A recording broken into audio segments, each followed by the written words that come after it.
Keneza Aulia. Saya mahasiswa Universitas Muhammadiyah Tasikmalaya, program Studi S1 Keperawatan kelas 3C. Di sini saya akan membahas mengenai keperawatan komunitas dalam perspektif Islam dan konsep dasar pengantar keperawatan kesehatan komunitas. Nah, langsung saja saya di sini membahas mengenai keperawatan komunitas dalam perspektif Islam. Nah, keperawatan dalam Islam itu merupakan manifestasi dari fungsi manusia sebagai khalifah dan hamba Allah dalam melaksanakan kemanusiaannya, menolong manusia lain yang memiliki masalah kesehatan dan memenuhi kebutuhan dasarnya baik aktual maupun potensial. Dan merupakan bagian integral dari pelayanan kesehatan yang didasarkan pada keimanan, keilmuan, dan amal serta kiat keperawatan berbentuk pelayanan bio, psiko, sosial, kultural, spiritual yang komprehensif. Lalu ditujukan pada individu, keluarga, kelompok, dan masyarakat baik sehat maupun sakit yang mencakup seluruh siklus kehidupan manusia. Nah, di sini juga saya akan membahas mengenai hadis tentang membuang sampah sembarangan. Jadi Islam itu mengajak untuk berperilaku bersih dan mengajak untuk menyingkirkan kotoran dan sampah seperti yang tertulis dalam hadis berikut. Yang pertama ada dari At-Tirmizi dan lainnya meriwayatkan dari Sa'id bin Musayyab, Nabi bersabda, "Sesungguhnya Allah itu baik dan menyukai yang baik. Allah itu bersih dan mencintai kebersihan. Allah itu maha pemberi dan mencintai sifat suka memberi. Allah itu maha pemurah dan menyukai kedermawanan. Maka bersihkanlah halaman rumahmu dan terasmu, janganlah meniru orang Yahudi." Yang kedua diriwayatkan secara marfu dari Nabi Shallallahu Alaihi Wasallam, bersihkanlah halaman rumahmu karena sesungguhnya orang Yahudi itu biasanya tidak membersihkan halaman rumahnya. Yang ketiga, dan janganlah kamu berbuat kerusakan di muka bumi setelah diciptakan dengan baik. Quran Surat Al-A'raf ayat 56.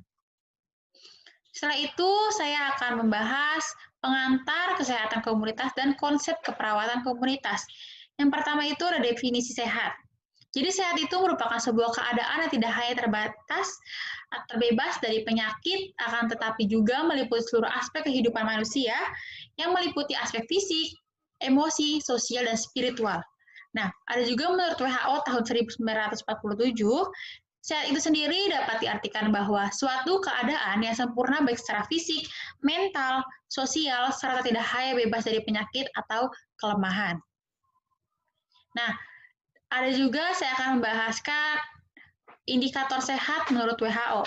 Ada dua indikator, yang pertama berhubungan dengan status kesehatan masyarakat dan berhubungan dengan pelayanan kesehatan. Saya akan membahas dulu mengenai status kesehatan masyarakat. Ada dua poin, yang pertama indikator komprehensif, dan kedua indikator spesifik. Dalam indikator komprehensif ada angka kematian kasar menurun, lalu ada rasio angka moralitas proporsional rendah, lalu ada juga yang ketiga umur harapan hidup meningkat. Kalau yang poin B, indikator spesifik, yaitu ada angka kematian ibu dan anak menurun, angka kematian karena penyakit menular menurun, dan angka kelahiran menurun. Dan untuk yang indikator kedua, berhubungan dengan pelayanan kesehatan. Nah, yang pertama ada rasio antara pelayanan kesehatan dan jumlah penduduk seimbang, lalu yang kedua distribusi tenaga kesehatan merata, yang ketiga informasi lengkap tentang fasilitas kesehatan, dan yang keempat informasi tentang sarana pelayanan kesehatan di rumah sakit, puskesmas, dan lainnya. Setelah itu saya akan membahas mengenai karakteristik sehat. Yang pertama, adanya peningkatan kemampuan dari masyarakat untuk hidup sehat. Yang kedua, mampu mengatasi masalah kesehatan sederhana melalui upaya pengangkatan kesehatan atau health promotion dan pencegahan penyakit atau health prevention. Yang ketiga, penyembuhan penyakit atau curative health dan pemulihan kesehatan, rehabilitative health, terutama untuk ibu dan anak. Yang keempat, berupaya untuk meningkatkan kesehatan lingkungan, terutama penyediaan sanitasi dasar yang dikembangkan dan dimanfaatkan oleh masyarakat untuk meningkatkan mutu lingkungan hidup. Yang kelima, selalu meningkatkan status gizi masyarakat berkaitan dengan peningkatan status sosial ekonomi masyarakat. Yang keenam, berupaya selalu menurunkan angka kesakitan dan kematian dari berbagai sebab dan penyakit. Di sini saya langsung menjelaskan mengenai perilaku sehat. Jadi menurut Noto Atmojo tahun 2014, perilaku sehat adalah perilaku-perilaku yang berkaitan dengan upaya mencegah atau menghindari penyakit dan mencegah atau menghindari penyebab datangnya penyakit atau masalah kesehatan. Biasa disebut dengan preventif. Nah, serta perilaku dan dalam mengupayakan, mempertahankan dan meningkatkan kesehatan yang biasa disebut dengan promotif. Dan di sini saya akan menjelaskan sedikit mengenai preventif, protektif, dan promotif. Nah, jadi preventif itu melihara kesehatannya dengan mencegah datangnya penyakit.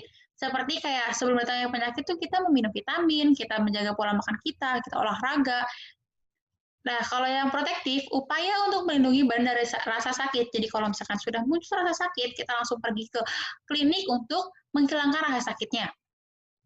Yang ketiga itu ada promotif, upaya untuk memelihara kesehatannya dengan ikut serta dalam penyuluhan. Jadi kita itu memperluas pendidikan kesehatan kita. Nah, lalu sini ada definisi komunitas. Nah, komunitas itu merupakan kelompok sosial yang ditentukan oleh batas-batas wilayah, nilai-nilai keyakinan, dan minat yang sama, serta adanya saling mengenal interaksi antara anggota masyarakat yang satu dengan yang lainnya. Menurut World Health Organization atau WHO tahun 1974. Nah, keperawatan komunitas mencakup perawatan kesehatan keluarga atau nurse health family, juga kesehatan kesejahteraan masyarakat luas, membantu masyarakat mengidentifikasi masalah kesehatannya sendiri, serta memecahkan masalah kesehatan tersebut sesuai dengan kemampuan yang ada pada mereka sebelum mereka meminta bantuan pada orang lain. Dan itu juga menurut WHO tahun 1974. Di sini ada tahapan pencegahan.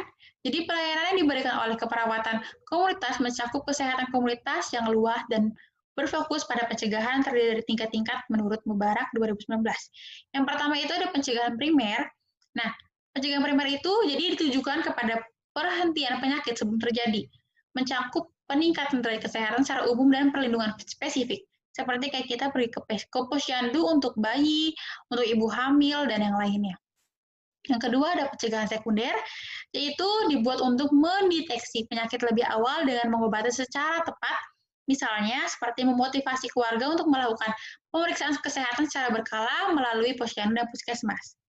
Yang ketiga itu ada pencegahan tersier, yang mencakup pembatasan kecacatan kelemahan pada seseorang dengan stadium dini dan rehabilitasi pada orang yang mengalami kecacatan agar dapat secara optimal berfungsi dengan sesuai kemampuannya. Jadi misalkan seperti mengajarkan latihan fisik pada penderita patah tulang. Nah, lalu apa sih tujuan dan fungsi komunitas? Nah, tujuan keperawatan komunitas itu yaitu untuk pencegahan dan peningkatan kesehatan masyarakat melalui upaya-upaya sebagai berikut. Yang pertama itu ada pelayanan keperawatan secara langsung atau direct care terhadap individu, keluarga, dan kelompok dalam konteks komunitas. Yang kedua, perhatian langsung terhadap kesehatan seluruh masyarakat atau health general community dengan mempertimbangkan permasalahan atau isu kesehatan masyarakat yang dapat mempengaruhi keluarga, individu, dan kelompok. Nah, selanjutnya, secara spesifik, diharapkan individu, keluarga, kelompok, dan masyarakat itu mempunyai kemampuan untuk yang pertama, mengidentifikasi masalah kesehatan yang dialaminya. Yang kedua, menetapkan masalah kesehatan dan memprioritaskan masalah tersebut. Yang ketiga, merumuskan secara baik dan serta memecahkan masalah kesehatannya. Yang keempat, menanggulangi masalah kesehatan yang sudah mereka hadapi. Yang kelima, mengevaluasi sejauh mana sih pemecahan masalah yang mereka hadapi. Nah, lalu yang terakhir itu ada strategi pelayanan kesehatan. Yang pertama itu ada proses kelompok atau group proses. Yang kedua ada pendidikan kesehatan atau health promotion. And yang ketiga kerjasama, partnership. Sekian penjelasan dari saya. Kurang dan lebihnya mohon dimaafkan. Wassalamualaikum warahmatullahi wabarakatuh.